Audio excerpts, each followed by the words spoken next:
Hello everybody. Welcome to the first video in a brand new series where I'll be diving deep into the life and characteristics of Homo erectus, the first version of the human species. In this series, I'll answer some of the most intriguing questions surrounding their fascinating rise and eventual extinction. From how they survived to the innovations they brought to the table, I'll be exploring it all. So sit back, enjoy the ride, and don't forget to subscribe so you don't miss out on the next exciting chapters in this journey through human history. Alright, let's rewind the clock about 2 million years. Picture a world way different from the one we know today, before cities, before agriculture, before the wheel even existed.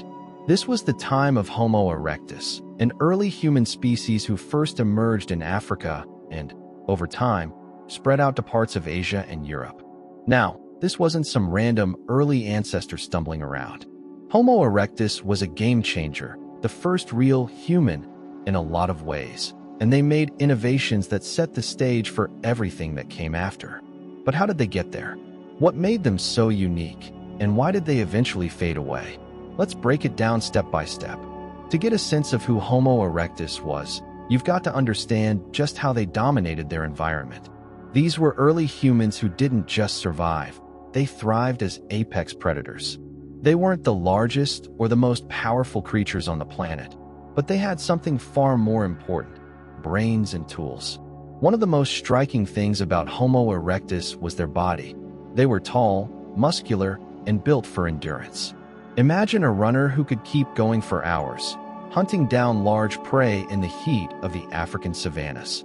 They weren't hunting just small game like rabbits or birds. No, they went after bigger stuff, like antelopes, zebras, and even larger creatures like elephants and hippos. Their strategy? A combination of endurance hunting, cooperation, and sheer persistence. The key to their success wasn't just brute strength. It was teamwork. They didn't just rely on physical prowess, but developed hunting strategies that required coordination. Early evidence shows that Homo erectus worked together to surround or chase down prey, using tools to increase their success. And what's even more mind-blowing is how they likely used endurance running to wear out prey. In the heat of the African sun, most animals get exhausted long before a well-conditioned Homo erectus did. With larger brains than their predecessors, Homo erectus also developed better problem-solving skills, which would have been critical for figuring out how to hunt bigger animals. This wasn't a random skill. They probably planned their hunts, communicated with each other, and even shared food. This cooperation wasn't just for survival. It was the beginning of a more complex social structure. Now, let's talk about the tools Homo erectus used. These guys didn't just make tools for the sake of it, they mastered them. By around 1.8 million years ago, Homo erectus had begun using more advanced tools than any of their predecessors. These were hand axes made from flint or quartzite, and they were sharp and durable enough to cut through meat, bone, and even tough hides. They even figured out how to craft wooden spears, some of which were likely hardened by fire to make them stronger. And then there's fire. The moment Homo erectus figured out how to control fire, it was a game changer. They didn't just use fire to stay warm at night or for cooking, which made food easier to digest and safer to eat. Fire was also a key tool in hunting. Homo erectus probably used fire to drive animals into traps or to scare them into open areas where they could be ambushed. It also gave them a huge advantage against predators.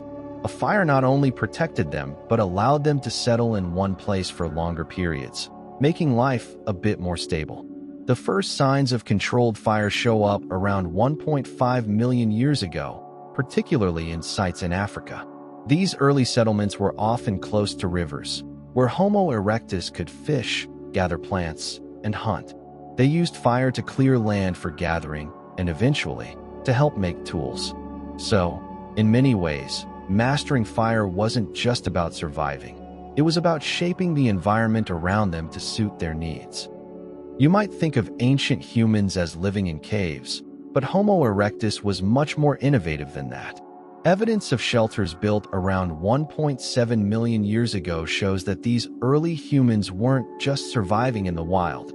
They were settling down and making the environment work for them. This was the first real step toward permanent habitation, and it marked a significant leap in human evolution. Archaeological sites in East Africa, like those in Kenya and South Africa, show evidence of stone structures, what could be considered foundations for early homes. These weren't fancy, permanent buildings like we think of today, but they were a start. These shelters were likely made from wooden branches, animal hides, and stone. They were simple, but effective, providing protection from the elements and predators. What's important here is that Homo erectus was not just building shelters out of necessity. They were also beginning to alter the environment around them. These early buildings meant that they didn't have to keep moving with every season. They were starting to settle, and that stability allowed for longer-term planning and community growth. As Homo erectus spread out from Africa and into colder climates, something else became crucial: clothing. The first signs of clothing show up during their migrations into places like the Mediterranean and even parts of northern Asia.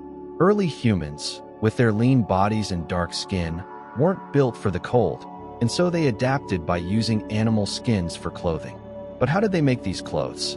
Well, archaeological evidence suggests they used tools to scrape animal hides clean and probably used sharp rocks or bones to pierce the hides and sew them together. While they didn't have the fine tailoring we're used to today, their clothing provided vital protection against the cold, especially as they ventured into more temperate regions. This wasn't just about staying warm. It was about survival in harsher environments, which ultimately allowed them to live in a broader range of ecosystems. Another crucial leap was language. While we don't know for sure what Homo erectus sounded like, there's good evidence to suggest they were capable of some form of basic communication. Their brains were larger than those of earlier hominins, and their vocal tracts were structured in a way that allowed them to produce more varied sounds. While they probably didn't have the fully developed languages we do, early Homo erectus likely communicated through a combination of sounds and gestures. This early language wasn't just a way to yell for help or signal danger. It helped them coordinate hunts, share knowledge, and organize their growing communities. As these groups expanded, so did the complexity of their communication. The first steps toward complex speech likely started here, with early Homo erectus learning to use sounds in increasingly sophisticated ways to cooperate and survive. This laid the groundwork for the rich, complex languages of later human species, like Homo sapiens. Despite all their innovations, Homo erectus eventually went extinct. Why? Well, a few things happened. First, the world around them was changing. Climates fluctuated and habitats shifted, leading to food shortages in some areas. Though they were skilled hunters, their tools and social structures weren't as advanced as those of later species, such as Homo sapiens and Neanderthals.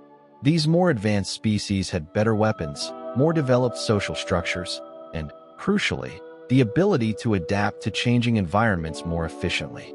Another factor was interbreeding. Genetic evidence suggests that Homo erectus did not completely vanish but may have integrated with other species, particularly Homo sapiens, as they spread across Asia. Over time, isolated Homo erectus populations were absorbed or displaced by newer human groups. The last known populations of Homo erectus survived on the island of Java until around 110,000 years ago, but by then, they were on the brink of extinction. Even though Homo erectus is long gone, their legacy is undeniable. They were the first humans to leave Africa, and their innovations, tools, fire, social structures, and even basic language set the foundation for everything that came after. Without them, there would have been no Homo sapiens, no advanced civilizations, no modern world. So, when we look back on Homo erectus, we're not just seeing the first humans who wandered across the savannas or built their first shelters. We're seeing the foundation of what it means to be human: innovation, cooperation, and survival against all odds.